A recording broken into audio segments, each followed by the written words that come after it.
Hello and welcome to my channel. I thought it would be fun to do my own little rig rundown today, so I'm going to share my guitar collection with you. First up is my American Fender Stratocaster in an HSS configuration. This is a 50th anniversary model which came out in 2004 I believe. I got this guitar in 2005 as a Christmas present. My parents kindly bought this for me and it was the first nice guitar I owned. Now, my guitar hero was Reissue, as you can probably tell from some of the other videos that I've put on YouTube. And I think this guitar was the closest I could get to the kind of guitar he played a lot in the 90s, a cherry red sunburst Stratocaster with a Floyd Rose. I'm not sure what pickups are in the guitar, but the humbucker and two single coils certainly give it a lot of flexibility. Unfortunately, this guitar doesn't get too much playtime anymore, as I tend to favour a few of my other guitars when it comes to recording videos or playing live. However, it's got a great finish, and every time I do pick it up I'm reminded how good it sounds, and I really should pick it up and play it more often. There is a few downsides to the guitar though. It does have quite a chunky neck. I don't know if you can see that on the camera. Probably not the best angle, which doesn't make it quite as comfortable to play as a couple of my other Strats. The trem's quite stiff and I am tempted to change that for a Vega trem at some point. But overall, as a 17-year-old kid when I got this guitar, I couldn't have asked for anything better really. It's certainly got a lot of sentimental value, so I don't think I'll ever get rid of this guitar. Next up is a Charvel San Dimas. Now, this was a guitar I bought in 2009 with my first proper paycheck after leaving university. And I'm glad I got it because it was a limited run. This is an American made model and I think they're made in Mexico now.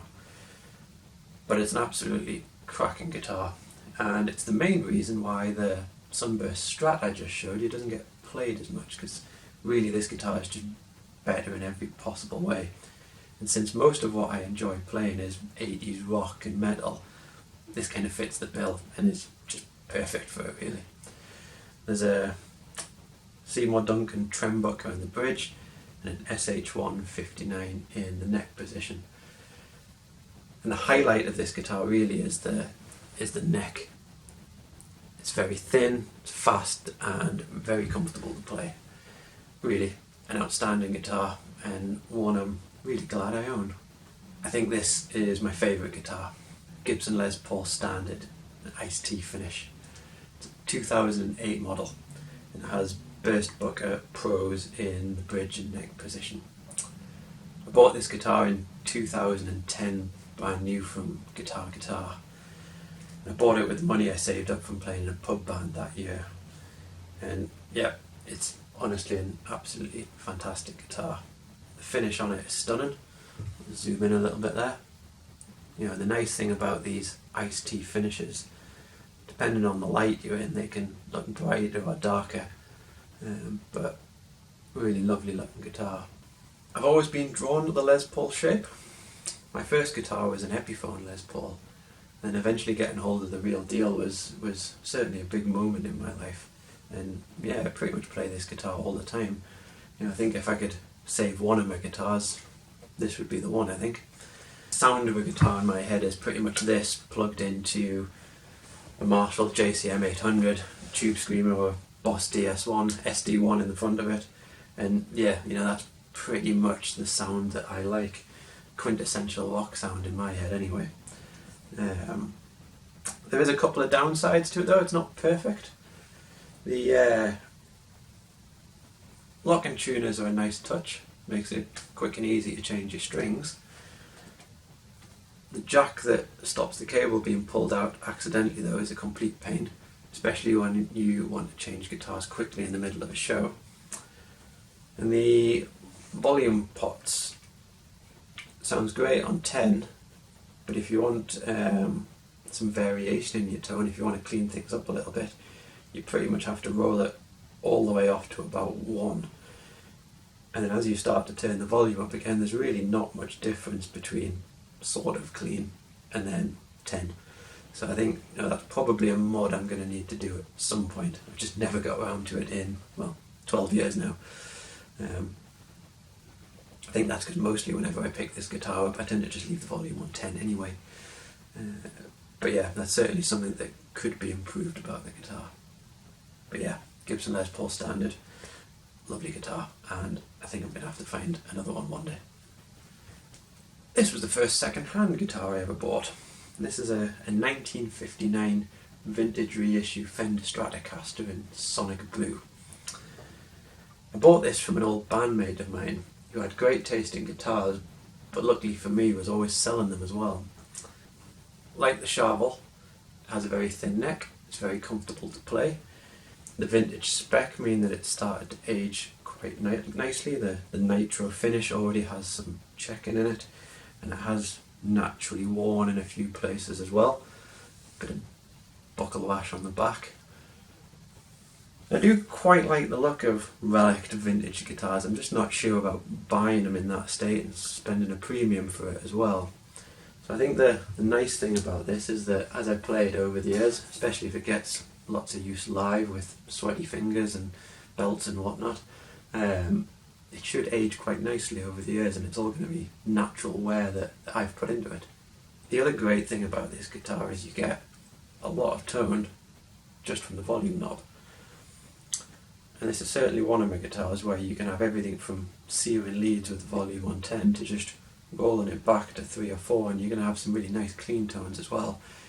Particularly good with fuzz pedals. And this guitar was a guitar I used with a kind of pub and wedding band for a very long time. You know, it was very versatile for playing things that didn't require loads of gain. But yeah, great guitar. I love playing it.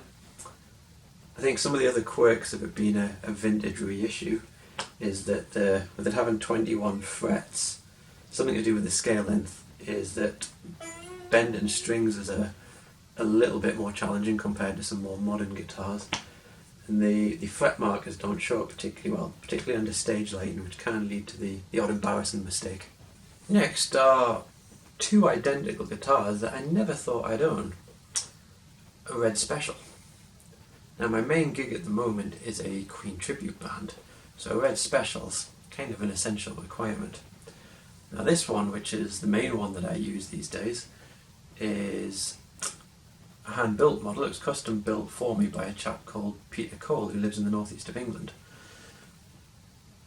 There's a link in the description in the video if you want to contact him, and he specialises in building these. He's really very good at it. So it's quite an unusual guitar, but it's something that I've really learned to love playing. 24 frets, there's a 0 fret at the top, and a trisonic pickups, which are Addison trisonic pickups, which are apparently some of the best trisonic pickups that you can get. And then a tremolo system, which really is great. It took a bit of time getting used to, but once you get used to it, I think I prefer it over a Stratocaster tremolo system. You know, it's responsive. You can do the odd dive bomb and it won't go out of tune. And yeah, it's just great. And of course, you've got to play this guitar with a sixpence. The other Red Special that I have originally started life as a shop-bought BMG Red Special, which is Brian May's guitar company. Now it did look quite different to this initially. This one's been converted by Peter Cole again to make it look a bit more authentic and almost identical to the original guitar. If you Google a picture, if you're familiar with the BMG Red Specials, you'll know they're quite different. Instead of this tremolo system, they have more of a Strat-like tremolo system. The spacing on the pickups is different. The tuning pegs are all at different angles, different pick guard. So he's modified all that and essentially made it look a lot more authentic. He's also redone all of the wiring, because when I bought this guitar initially, when we first started doing the Queen tribute thing, that guitar was a bag of spanners. But this one's actually now roadworthy. Currently tuned to drop D, and I play fat bottom girls with it, but it also serves as a backup if anything goes wrong with the other Red Special. And I put a coin on the top of this headstock as well. The most recent addition to my collection is this Faith Naked Venus 12 string. Now this was something I bought recently for the band. I did have a Yamaha APX 900 6-string acoustic guitar, which I sold and bought one of these. Now they weren't particularly expensive. I think I paid about £549 for this guitar. And yeah, it's alright, I think is how I'd describe it. I don't think I love this guitar. It's very much a tool. I play 2 songs on it with the band each night, Love of My Life and 39. And it does a job. I don't think it's a particularly great sounding guitar. Certainly sounds better unplugged through the pickup. Yeah, not so sure. But I think it's good enough for the gigs that we do. And it gets us through. The interesting thing about playing a 12 string, you know, this is the first 12 string I've ever owned. And yeah, it's quite a challenge to play. It takes quite a bit of practice and you've kind of got to keep on top of it. It's not too bad if you're just strumming chords, but trying to finger pick anything, yeah, it's like learning a whole new instrument, particularly if you're finger picking bar chords. Interesting guitar, sounds quite nice unplugged, probably not the best plugged in, but serves a purpose. Last up is the guitar that I learnt the basics on. This was the first guitar that I ever played, and it's my Granddad's acoustic guitar. And I think it's an Ibanez. If anyone else can read that on top of there. And I have quite fond memories of being 16 years old and just trying to figure out basic chords, you know, being pretty chuffed when I could play an E minor chord and had my little finger on the E string and just add some subtle variations there, and I kind of felt like I was playing an instrument. Now it tends to sit in my living room downstairs, probably more as an ornament than anything else, but I do still like to pick it up and just finger pick on it or strum a few chords every now and then. You know, normally I tend to pick it up and play a bit of Nothing Else Matters by Metallica.